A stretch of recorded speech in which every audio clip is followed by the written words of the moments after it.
Good morning. Welcome, everyone. Thank you for joining us for the Once and For All speaker series. I am Jarrett Medlin, editor of St. Louis Magazine. This morning, we're joined by a distinguished panel that is going to speak about how we might invest differently to create lasting change across the region, and a topic that's, I know, very important to all of us.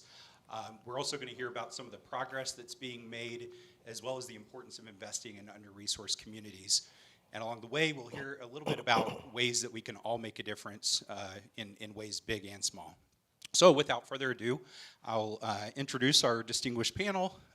With us this morning is Orvin Kimbrough, who is the chairman and CEO of Midwest Bank Center, as well as pastors Ken and Beverly Jenkins with Refuge and Restoration Church, and Chris Krameyer, who is the CEO and director of Beyond Housing. Thank you so much for joining us this morning. Great to be here. Thank you. Good to be here.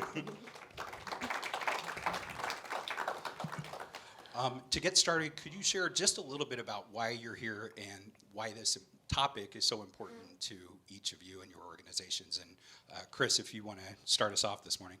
Well, look, Beyond Housing has been in this work for a long time, and we really believe, as the header says, once and for all, can we as a region do things differently? Can we invest in places differently? Can we engage in real-life transformational change? We've seen too much time lost, too many lives lost, too many futures squandered, because we as a region haven't had the courage to look at the big challenges that face community, that face the region. I'm excited to keep being in this conversation, to draw more people in, both here in the audience and those listening online, to have the courage to think about the challenges in front of us and the power of possibility that lies ahead for St. Louis. Consistent with Chris, I was born and raised in St. Louis, and a few months ago, I was out at an event and met a pastor, and got to talking to this pastor and found out that he was a pastor at Light of Jericho Church at the corner of St. Louis Avenue and Simple. What he didn't know is that I spent a lot of years in that neighborhood. And so I was sharing with him that 12, 13 years or so ago, I took my kids, who had to be 7 and 9 at the time, to our old house at 2849 Simple. This was this yellow and green house, and we were standing on the porch, and the whole neighborhood is devastated. Not a lot of houses, not a lot of people. But 8 o'clock turned, and people started streaming down the street. And my son said, "Dad, who are they and where are they going?" I said, "Well, they live somewhere around here, and they're going down to the church to be fed." And he said, "What do you mean, be fed, and how do you know that?" I said, "Well, they're going down there for a meal. I know that because I, at one point, streamed the same street and went down there for a meal." So I told the pastor this story, and he invited me over to talk to his leadership team. This happened 2 weeks ago, and I drove the neighborhood, and I went in the church and talked to his leadership team. And this church is an oasis, but there's devastation all around it. And when questioned, they asked me, "Well, what can the bank do? What can the bank do to be helpful to us?" I said, "We can't do anything if you don't have a vision. You have to have a vision for your community." Well, I see that throughout St. Louis, and I'm here because I think these folks up here have a vision, and there are others who have a vision, and we as a region need to co-labor with those who are on the ground who have a vision. Yeah. So I'm Beverly Jenkins. I'm the CEO for Refuge and Restoration's nonprofit. And I'm here because I represent what I think is like the little guys. So the grassroots organizations that have a dream, have a vision, that are saying that, hey, we want to create change, we want to make change. And just I believe I'm representative, me and my husband both, of just what is possible. That it is possible to have the vision, write the vision, really make it plain, and others will run with it, and it becomes a reality of what change can look like in community through people who live in the community. And so, I'm Ken Jenkins, pastor of Refuge and Restoration Church and board chair for Refuge and Restoration nonprofit. You know, I think we're living out something in a way to express the possibilities of what can happen. We've always believed that the church is an untapped resource in a community, particularly the Black community. A lot of our nonprofit dollars, a lot of the efforts are really targeted toward our community. And so we're here to talk about how to make it more effective. And so I believe God called us to create a model of how that really works together. There has to be partnership between different entities like the church, like government institutions, the community, and corporations. When that happens, you know, transformation is not only possible, but it's something you can scale, and you can do it over and over and over again. And so, you know, as Worf talks about this church, we have the ability to help equip and empower, you know, other churches in communities to be able to have impact. And so we're here to see how we forge those partnerships further and what that looks like to bring about real transformation. That's great. And we'll talk a little more about what that looks like in just a moment. I got a little excited. Oh, hey, there's reason to be so. I guess some would say, Orvin, that there has been progress in recent years in terms of some of the major developments and some of the upgrades to arts institutions. And we have a Major League Soccer team now. Yet at the same time, some of our region's most pressing issues, things like socioeconomic disparities, high crime rates, to some extent, national perception, continue to persist. What do you think needs to be done to really move the region forward in those areas as well? So when I walked in here today, one of the first people I saw was a woman who, when I started my career, I was in college. I was working at the National Benevolent Association, social service arm of the Disciples of Christ Church, and that organization was fairly large. And so Marva, she's in the room, and we just looked at each other and talked for a minute, and she said, you know, I'm so proud of you. And I said, well, you know, I've been able to do a few things because I've had a few people in my life to help me to navigate.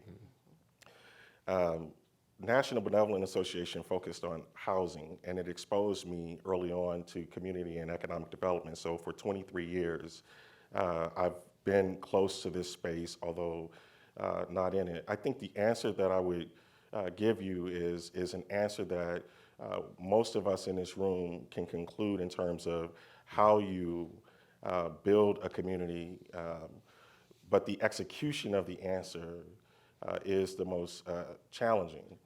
I would say everything starts with growth. Everything, absolutely everything starts with growth. And I think growth within a community and economic development standpoint, I think about compounding growth. So to the effect that we are able to invest in strategic ways in community over a long period of time and have that investment be concentrated investment and accountable investment, we win. I also think that shared prosperity, and so as you make these investments, more of the St. Louis region are actually able to take advantage. But there are 5 things that I'll just drill into very quickly, and we can continue to talk about this. So when you mention there's been significant investment in cultural institutions, arts, parks, and sports, those are all very, very important. You don't go to any major community in America that is a prosperous community and not have those things.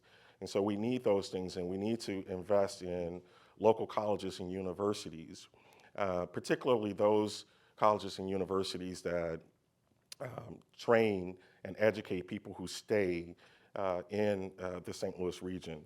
20 years ago, I probably wouldn't have said that. But all of those things are important, and we invest through our tax dollars, we invest through private philanthropy, and we invest through business investment. The second point that is important, again, consistent with this idea of growth, is we've got to continue to attract into the St. Louis region businesses who make stuff, period.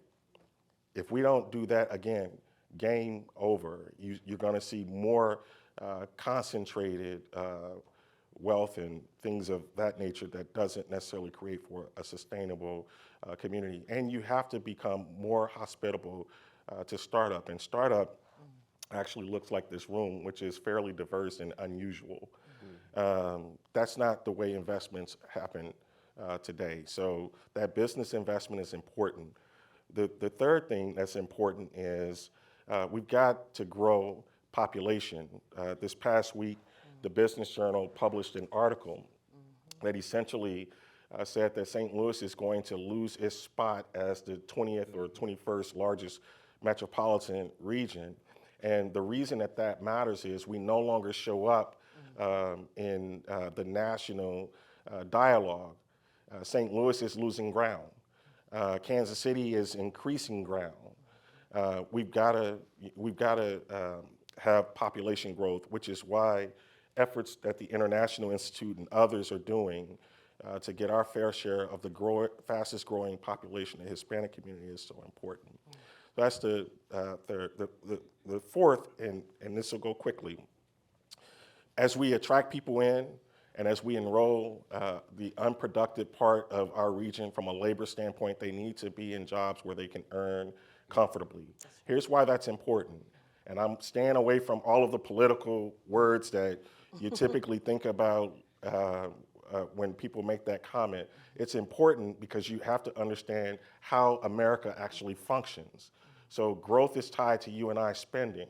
And if people aren't able to live comfortably, if this market isn't able to have the kind of housing that they can live in that's comfortable, if they're not able to spend money, all things stop. So you need people to live comfortably. And final point is we have to restructure.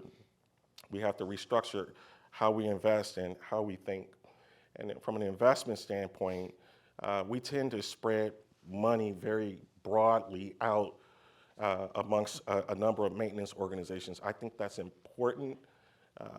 Hence the story about me going to the church down the street to get the food. Like, I need that.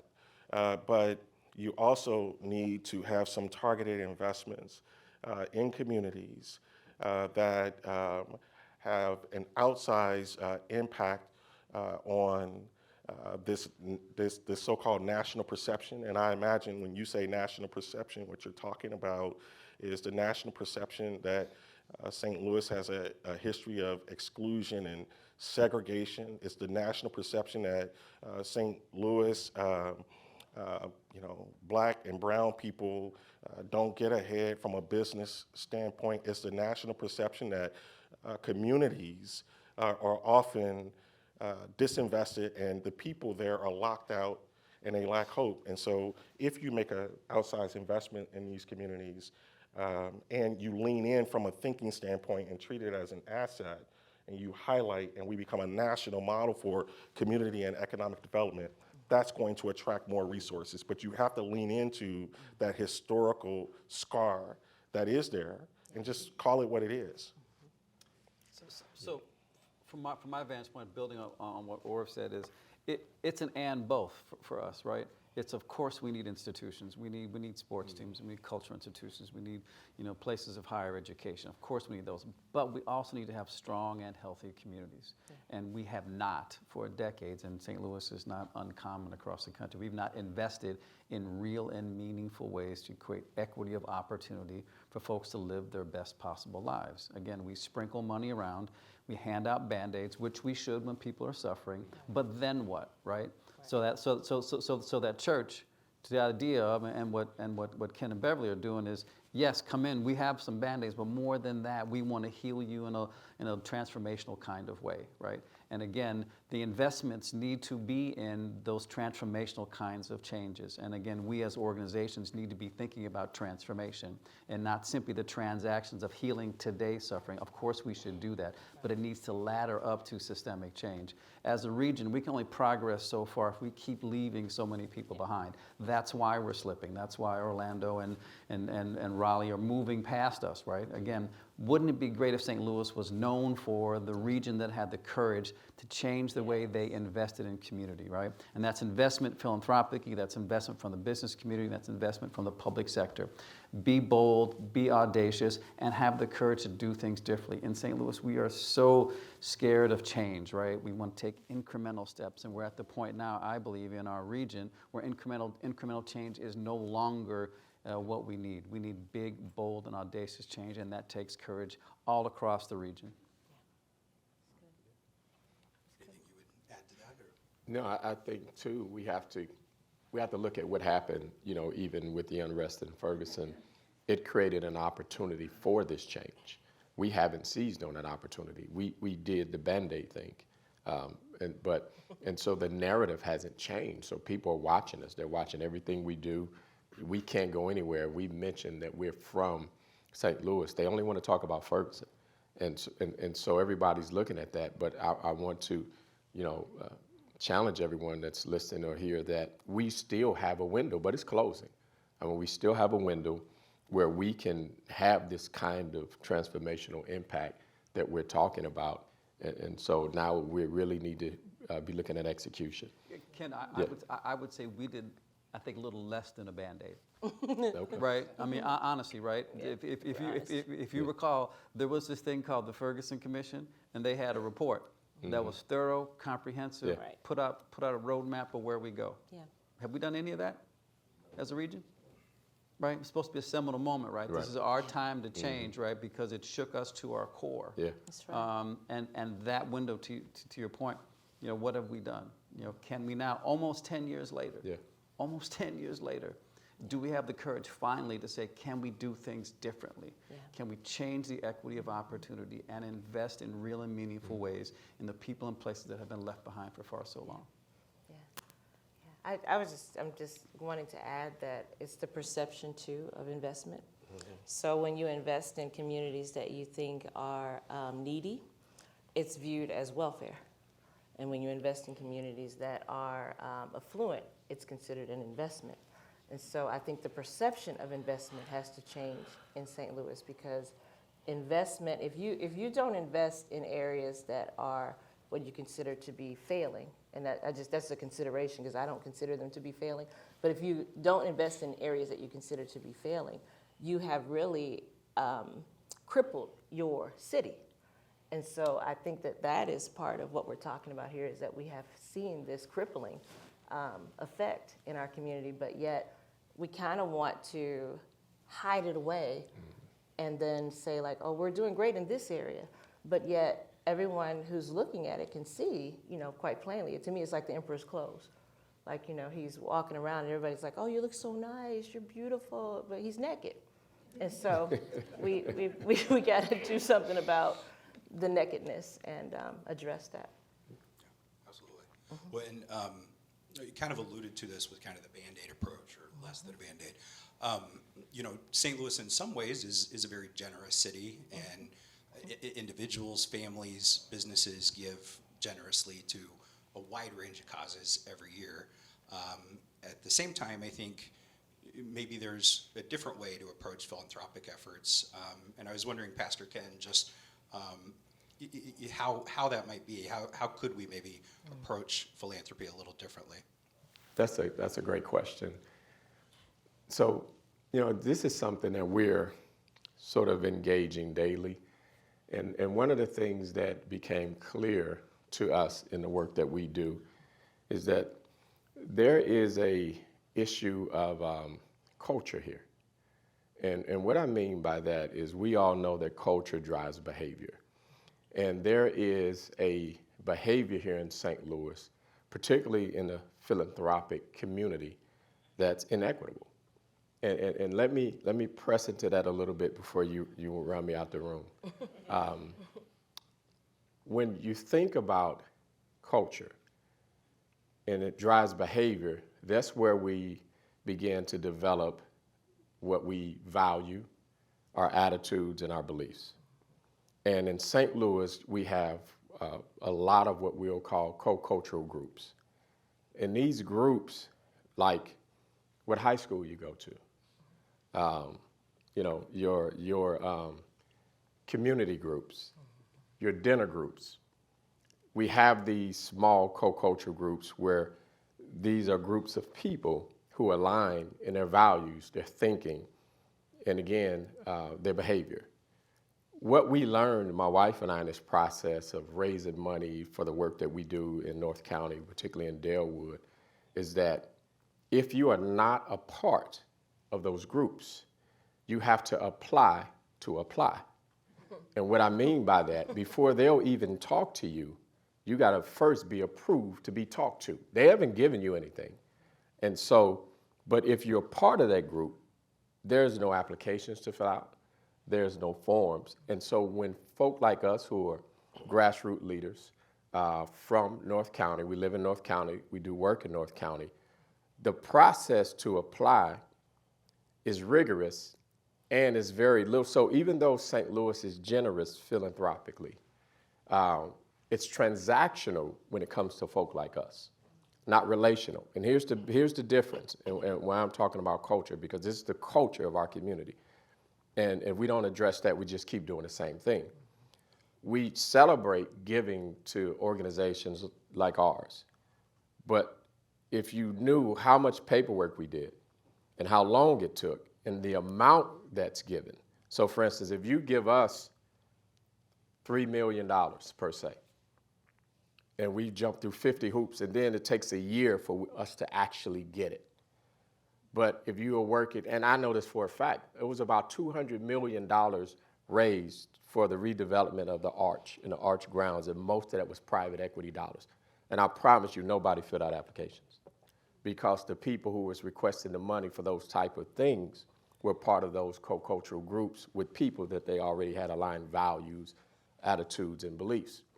And so the challenge for St. Louis is that if you don't allow people like my wife and I into these groups to be able to begin to develop or to see, and not that we're looking to glean your values or your attitudes or beliefs, but that we should share and really find out what we share, then it's easier for you to make what you deem as investment in our community. Because the truth is, we watch it every day. It's easy when we see St. Louis raise hundreds of millions for the soccer stadium, for the Arch, for Fairground Parks, but we struggle to raise $1 million to do something in Ferguson, or Dalewood, or anywhere in North County. And so the misconception here is that we gave a lot of money, but where and how? And so the church that you talked about in that community, trust me, they're probably surviving on a thread. They're feeding who they can feed, but they're having impact. But without the resources, they can't scale what they're doing. And so my wife and I, to be honest, what we're doing, I don't want to say it's an anomaly, it's a miracle. and we're faith people. But the reality is it took us 10 years to do this. This is a $20 million project we're working on, and that's a drop in the, people in St. Louis write checks for more than that all the time. It took us 10 years to raise money, and we're still raising money to do what we're doing, and everybody celebrates what we're doing and the impact. But trust me, if you saw the work, you would think we're crazy for continuing to go after it, to do that. But it's our faith that drives us. And so, and I'm going to stop talking with this. What we had to learn was that our co-cultural group was the faith community. The people who connected with us were business leaders of faith, people who saw our faith and said, I can align with you. And so that was the thing that opened doors for us. But we never got into the other doors, and we're still not. So I think part of what I'm hearing you say, Pastor Ken, is there are mediating power structures. There are structures in St. Louis And even from a nonprofit standpoint, there are groups that you've got to go through to get access to the real money in St. Louis. And if they don't endorse you, you don't get there. And so you've got to find an alternative path. So this actually is very interesting because if you think about large corporations who are sort of stuck in their ways, large communities who are stuck in their ways, when you don't have innovation, you dry up and you see what's happening from a population standpoint. I tend to believe that anybody who presides over anything and you've been over that thing for a while and it's in decline, you ought to be like any CEO who is running shotgun over a company and your share value is declining over a period of time. You ought to be fired. So let's build on that. So what other industry can invest tens of billions of dollars and have no results over decades, and we still want to keep investing the same doggone way, right? And that's poverty alleviation, right? Tens of billions of dollars all across the country, with literally no success. Yes, are there great stories of folks doing wonderful? And again, absolutely, I'm not suggesting that, but I'm suggesting from a systemic, from a community outcome standpoint, billions of dollars with literally no results, and we keep doing the same thing, right? So again, how do we challenge, philanthropy in the St. Louis marketplace to say, look, if we're going to be who we want to be and who we claim that we strive to be, we have to do things differently, right? So whether it's following Pastor Kent's notion of, again, open some doors and stop having to make us apply to apply, right? Again, have different conversations. And I would suggest stop doing things that are transactional, that aren't tied to something that's transformational, right? The work of Beyond Housing is housing and economic development, education, health. I'm not suggesting everyone should be what we're doing, but whatever you're doing, it should be connected to something larger than you, right? So the great thing about what Refuge and Restoration is doing is that they're connected on so many different levels across the whole ecosystem of healthy families and healthy communities, right? Maxine Clark at Del Mar Divine, same issue. Mike Woods at Dream Builders, same kinds of things are happening there, right? So the things that are happening, can philanthropy change? And I think that is happening. If you read what Kelvin Adams wrote in the Business Journal, right? Kelvin Adams is now the president of the St. Louis Community Foundation. And he literally said, hey, we got to do things differently, right? Which is fascinating. Jason Purnell is now the head of the McDonald Foundation, right? Again, they went from brain science to thinking about community, right? Big, significant change, right? So there's a simmering drumbeat of change in philanthropy, right? To kind of look at things differently. And I would suggest if we don't, right? If we keep making the same investments that we've done for decades, we're going to have the same results. And I don't think anybody wants that. And I think certainly those of us on the stage are pushing for change to do things differently for the outcomes for the people and places that have been left behind. And I think that targeted investment is important. And I go back to what I said earlier, the compounding effect and the cumulative effect over time. So much of our challenge is if I write a check for somebody to eat, I see that they've eaten. Right. And so I get the immediate gratification that is tied to that person eating.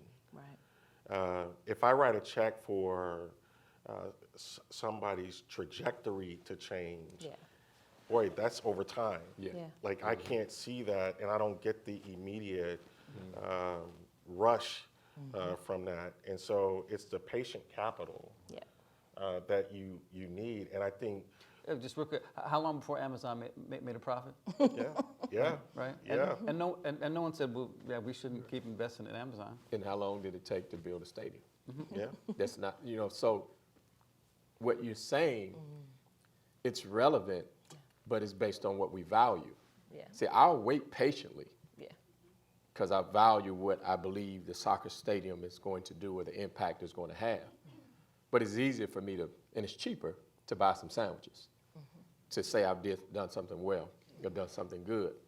But if I value that person in North County or wherever the city, the same as I value a soccer stadium or some other, and I like soccer, but if I had the same type of value, then I would have patience to invest in people, and I know, to see them become what they've already been gifted to be and become, because there are a lot of innovators in places that you don't want to go. There are a lot of innovators, a lot of folk that have changed things. Yeah. Well, and, kind of building on Chris, you had mentioned a couple examples of maybe thinking about philanthropy differently.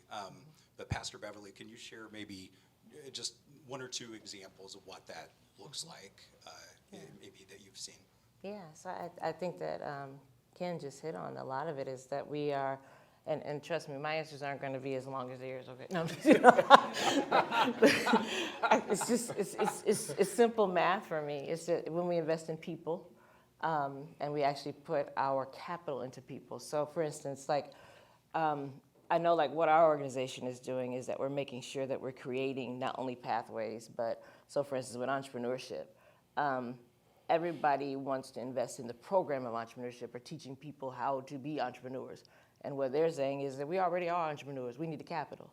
And so what we're doing is making sure that instead of dealing with just the programmatic pieces for the people, we're saying that how do we actually invest in you first, the root problem of the lack of investment, and then you build out what it is that you've been given to do. Like you said, your God-given talents, and I think that that's what we haven't done in St. Louis, is that we've wrapped program around everything. Like, okay, if someone's hungry, then instead of actually taking the food to them, we say, well, let's create a program to deal with why they're hungry. Well, we don't care about that.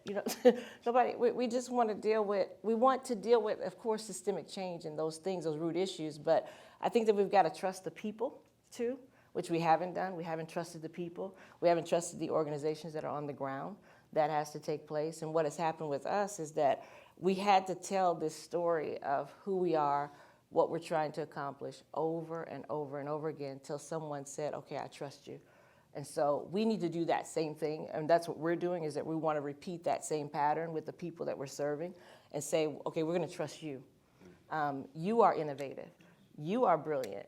You have the answer for yourself, not we have the answer for you. And so I think that we say that, but we have not actually executed that. And so that investment alone, I think, will shift the trajectory of St. Louis altogether. I think your point, when I think about that statement, and I go back to that church, I can't do for you what you have the ability to do for yourself but choose not to do. Mm-hmm.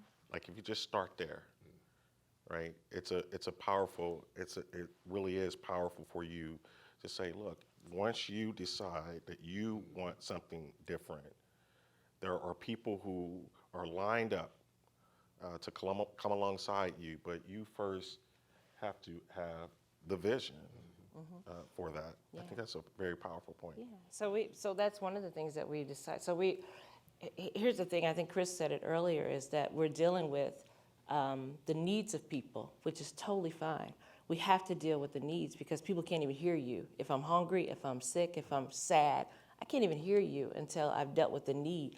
But we have flipped our whole organization, and we're now dealing with the wants. So we're saying to people, okay, we've got the needs under, and matter of fact, there's so many needs that we really, as organizations, need to look at what do you want? And so we can deal with the wants. If you want to do this, then we'll figure it out, because that's what happened to us, is that we had to, people were asking us, well, we know what the organization needs, but what do you all want?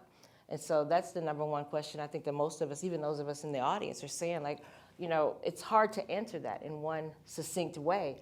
But once I get to the idea of, like, this is what I want, then that's what I'm going to go after. And I always tell people the difference between my needs and my wants is that I need to lose weight, but I don't always do that. But I do what I want to do. And so my wants always supersede my needs. And so that will lead me into dealing with my needs, though, eventually. At some point, I'm going to deal with my needs. But if my want trumps that, trust me, that's the thing that I'm going to go after. And you're not going to be able to block me, stop me. That's why we could do this for 10 years, is because we wanted that. And so, yeah. Look, I think the work of transformation is about the array of from crisis intervention to aspirational achievement. Yeah. right? What do people aspire? What life do they Yes. want for themselves and for their children? That's Because right. I promise you, like all the rest of us, we will sacrifice for our children, right? That's right. And again, if you have a dream of where you want to go and you believe that there's an opportunity for you to do that, there are resources available, there are people there to support you, Yeah. you can do great things, right? For us, it's about community building happens at the speed of trust, right? So folks got to trust you, right? You They guys do. have built that trust because you've been there. Hopefully we've built that trust because we've been in this community for so long. Yeah. Again, meeting the needs, building movie theaters and grocery stores and food halls and housing and all of that to tell people we're listening. We hear what your dreams are for yourself and for your community. Together, can we lock arms and make those dreams come to reality with the investment support of the St. Louis region? Yeah. I think there's another aspect of this too that's organic. We're seeing this happen. It's very, particularly when you talk about our communities or communities that's LMI, low to moderate income communities, right, that are where the majority or predominantly black communities. There is, black and brown communities, the impact of modeling. One of the, and let me explain quickly, when you invest in indigenous leadership, grassroots leaders, the people in the community begin to believe that if they can do it, Yeah. we can too. Yeah. So it unlocks. Yeah. You talk about your issue, everybody was talking about the word hope in Ferguson and all. Listen, you create more hope by giving people a real life model Yeah. that they see and can touch and emulate. So when people, and I'll tell you a quick story. We had a car, it blessed us. When we acquired the shopping plaza that we acquired and we started the development, one of the calls that really, really moved us was a couple in their 60s said to us, we watch you guys. And we knew that if God could bless you and give you guys millions of dollars to do this work, surely he could give us a couple $100,000 for a house. This couple went out in faith, applied, and bought their first home in their 60s because of what they saw us do. And so I want you to understand how important that is, because when you see one person, then two, then three, this is where transformation really begins to happen. There wasn't a program. We didn't have a whole housing program for this couple and say, hey, do A, B, and C. But we can put those wraparound services there for people. Yeah. They bought the house, they may get in and go, okay, what do I do now? Now we can engage them in a way to help them be sustainable and keep the home and continue to grow and move forward. Same thing in entrepreneurship, same thing with employment, same thing. So it's important when they see leadership like us in our communities. And I want to say this because I have to. We tend here, and I talked about culture earlier, if a white person comes into a black community and says, I want to do this project, they raise millions of dollars and fail. It happens. I'm from Gary, Indiana. I watched it all my life. And I asked the guy one day, just bluntly, I said, why are you, he's a high net worth guy, I said, why are you giving your money to white people to do this work in my community? But won't give it to me. I was real blunt with him. I said, I live here. I've been in leadership for years. People know us. I said, why are you giving this money here, but not to us? He didn't answer me at the moment, but maybe a few weeks later he called and made a substantial donation, and I asked him why did he do it? He said, because what you said to me made sense. And I'm just being candid with you guys. This is daily what we're doing and having conversations. Chris is black, so y'all don't know, but This is the best. it's but these are daily conversations. But it's real. Yeah. But it's absolutely real, right? Again, Yeah. and if we think otherwise, then we're not being honest about it. Yeah. So I wonder, so Scripture says that the poor will always be with us. Yeah. Right. And when I'm talking to some business people, that's a convenient sort of excuse. Yeah. So I want you all to react to that. And then, Chris, you mentioned, at the population level, we haven't had significant movement. But I met you when I was 19 years old. You did. And Wow. yeah, I met Chris when I was 19 years old, and I grew up very poor, and I've done okay. And so I just want you. You done more than okay. No, but I want you. I just Yeah. want you all to sort of think about. So the poor will always be with us. Okay, so what does that mean? What does that mean for this work? And then differentiate between population level and just, there are some people who, like, this is not a, nobody's made it, guys. Right? Oh, yeah, no. Okay, all right. No. Well, look, so again, this idea of the equity of opportunity, right? Your story is amazing, but your story is an outlier, right? And again, you made it for a whole host of reasons that you can share. For us, it's not about the one great story, right? I promise you, at some point later in this year, we're going to hear a story about some wonderful student gets $10 million in scholarships to go to Harvard, and bless them, right? Yeah. I'm not, but okay, what about everybody else? Right. Right. So how do we create the equity of opportunity so everybody has a chance to succeed? Right? That the systems don't work against them, that the resources are available, that they are supported when they have a stumble, right? When a hurdle gets a little too high for them to clear. Do we have the systems today to support them? And the answer is no, we do not. Right? So again, that's all about resource delivery. That's about, again, investments, right? It's not, I don't like the notion of charity, right? We're investing. We're investing in people. We're investing in place. We're investing in the future for all of us, right? We don't need more research. We're done. Look, we're done with research, right? Please. Invest in early childhood. It's a good thing. Yeah, Okay, all let's right. do it. Right. We invest in communities again, so people have opportunities to get better jobs, to again be part of our participatory democracy where they spend their money. That is the engine of growth for a region. This is not rocket science we're talking here, folks, right? But can we change, right? Can we change the way that we think about how we invest in this place? And wouldn't it be great if we were known for the region that had the courage to change the way they invested? That's right. That they invested in people and place in a way radically different than they have, and see the great outcomes that come from that. Imagine if we did that. And Chris, along those lines, you spoke briefly, Orv, about the national perception and the fact that there are decades and decades of disinvestment, and I don't know if you've read the book The Broken Heart of America, but it can feel daunting or overwhelming or practically impossible given that history and some of the hurdles that we are facing. What, at the end of the day, gives you hope that it is possible to have that kind of change? Well, I'm genetically wired to be hopeful. But look, secondarily, look, where are we sitting? We're sitting in the 24/1 cinema. That's right. Right? 4 screens, 375 seats. If you haven't been there out there, if you guys don't come here to watch a movie, come back. Tickets price $650 and $950, best ticket prices in town. Who thought this was possible, right? That's right. Right? Who thought that this was a possible thing to happen in this community? There's a food hall across the street. There's a health facility next door, right? There's a senior building with a wonderful bank. We call that bank Midwest Bank Center, the best regional community development bank in the St. Louis region. There's a grocery store. There's going to be another grocery store soon. I promise you that. I'm hopeful because what I see Ken and Beverly do. I'm hopeful because I've seen what Maxine Clark did at Delmar Divine. I'm hopeful because of what I see Mike Woods do with Dreambills. I'm hopeful because outside my window at work in Pine Lawn, I watch kids walk to and from Barack Obama Elementary School. And I know we are working to better their lives. I know my staff embedded in that school is providing them the resources that is possible. I'm hopeful because I see people in our community every day forging a better life for themselves with just a little bit of help from us. Yeah.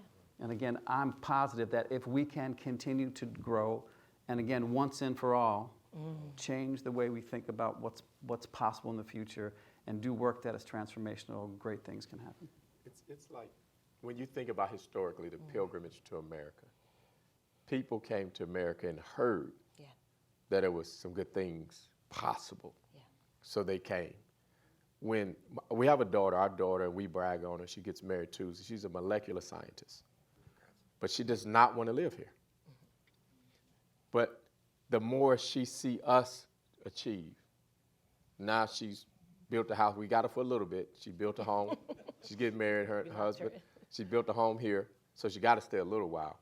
But that generation, she's 27, that generation if they see what I talked about being a model, and you talk about population growth, the reason we're not growing because they don't see, particularly black and brown people, don't see other black and brown people succeeding at the level that Orb is succeeding. We see, Chris, you call them an outlier. We don't see a lot of that, particularly with our young people. And so they go where they see it. They hear it's opportunity in Houston, so or opportunity in Orlando. So they go there. And that's what we're missing. And when I talk about culture, we have to begin to look at the way we engage one another. Because when they see that it's possible, it will attract talent. It will attract young professionals. It will attract people to want to be able to be innovative and engage here in our community. But if they don't think that it's possible here, because they think it's possible, but they may not think it's possible here. Right. If they don't think it's possible, we're going to continue to lose them. And that's really the challenge that we're facing right now. And I think that even speaks to the poverty. Mm-hmm. You know, poverty can be a lead. We're seeing it. I mean, Houston reduced homelessness by 63% using less money than most states because of the way, and I won't go into it, and it's a simple model, but it required a partnership between government, nonprofits, corporations, 63%, and it didn't take wizardry to do it. So just real quick, the child tax credit reduced childhood poverty by 50%, and we stopped it. Mm-hmm. Mm-hmm. We reduced childhood poverty by 50% during COVID, and then we said, that's not important for us to spend money on it. Mm-hmm. Reduced by 50%. So we know how to do this stuff, right? We know how to do it. Yeah. Do we have the courage to invest and do things differently? We have about 10 minutes left, and I know we've covered quite a bit of ground, but just wanted to see if there's anything else you would add that we haven't covered just yet. And, or if you want to start. Yeah, I'll just, I'm sitting here thinking about the question about why you're hopeful. And so I started, when you asked the question, I started thinking about my mom. So my mother died when I was 8. And she was 28. So I wrote this some years ago. It's real brief, but the point you'll get. So I often think about you, Mother, and wonder if you're proud of the man that I've become to date as you watch me through the cloud. As I navigate my way through life, I wonder if it was you who instilled in me a faith so strong and the will to see life through. I'm hopeful because I follow Christ. And that's the foundation. I'm broken, and our communities are broken, but when you stand on something that is not movable, and that's your faith, you can be hopeful. And I think that people who don't have hope,